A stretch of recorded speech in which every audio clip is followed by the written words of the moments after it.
Oklahoma, a land of diverse indigenous nations, but also a place marked by the complex and often painful history of Indian boarding schools. Starting in 1871, these schools began with a goal to assimilate Native youth, or in other words, kill the Indian, save the man, as infamously stated by Richard Henry Pratt. The end of the Civil War ignited a surge in westward expansion. Native territory became a prime target for white settlement, and many tribes were relocated due to this. Some of those tribes, including the 5 civilized tribes, the Cherokee, Choctaw, Creek, Chickasaw, and Seminole tribe, came to Oklahoma.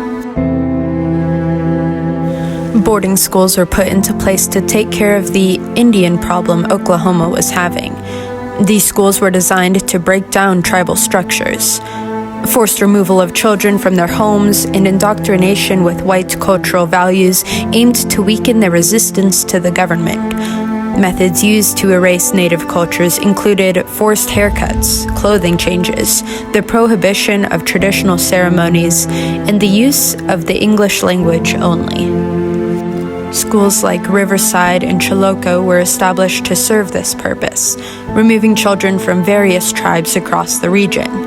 Their mission was to erase Native cultures and replace them with white American norms, often through military-like disciplinary actions, including strict routines, punishments for speaking Native languages, and drills.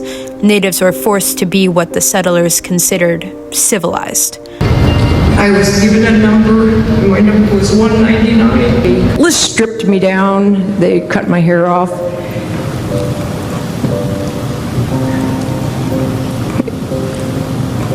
And they poured liquid in my hair and gave me some liquid stuff in my hand and told me to go to the showers. Now we went to our class and we tried to speak our language.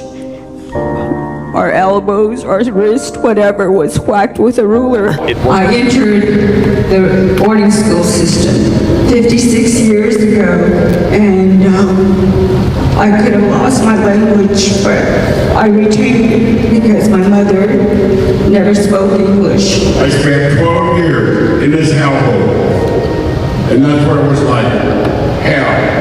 These natives attended Riverside Indian Boarding School, and their voices highlight the devastating impact of language suppression and cultural loss, and the generational trauma that these schools caused. It has been multiple years since the boarding school had closed, and yet all of these natives are still coping with the consequences of their boarding school experience.